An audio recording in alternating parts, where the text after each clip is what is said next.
For in the past few years, we will have to admit, the spooks have not been as active in their manifestations as in years gone by, but we have no hesitancy in claiming some real haunted houses.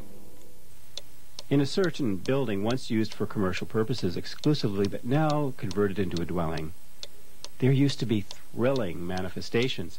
The building had been used as a hospital during the Civil War, and after the Battle of Antietam, it had been filled with wounded soldiers.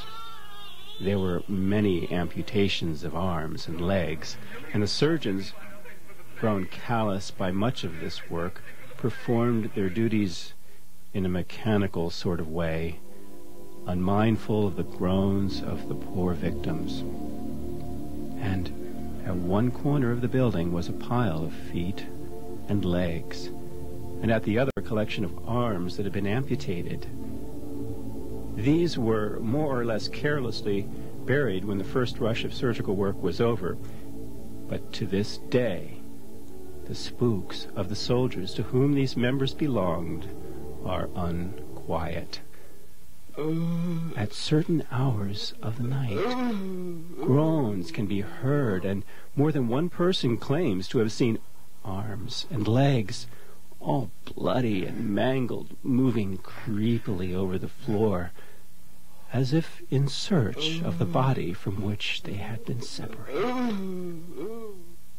They have even gone up the stairway and have fallen out of upper windows, just as they had perhaps been thrown out in 1862.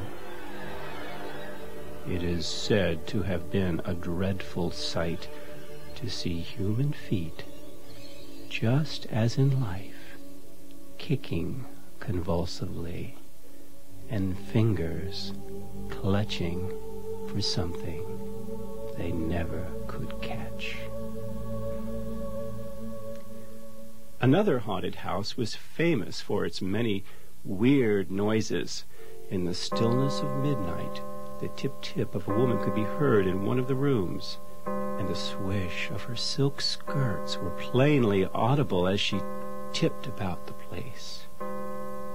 Furniture would be thrown about the floor in another room, china and glass would be smashed, and fiendish noises would be heard until the very instant those who lived in the house would throw open the door.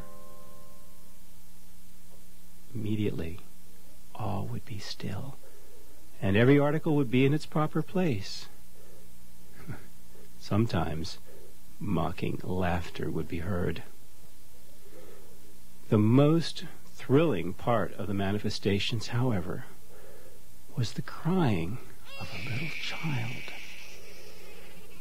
It would start in an upper room, apparently go down the stairway to the first floor, then on down into the cellar.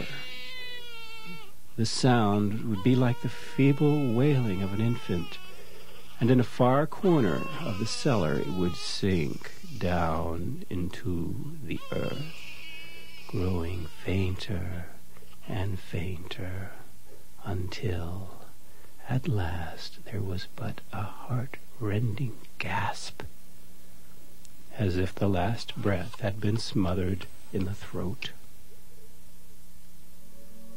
There were many attempts to solve the mystery of the manifestations in this house, but there was absolutely no explanation ever found, though old folks hinted at trouble that occurred there and whispered of a tragedy which they were afraid to speak of openly. There was another house where an apparition in the form of a little old lady wearing a brown silk dress was seen from time to time. She seemed to be trying her best in a gentle sort of way to communicate some kind of message to those to whom she appeared.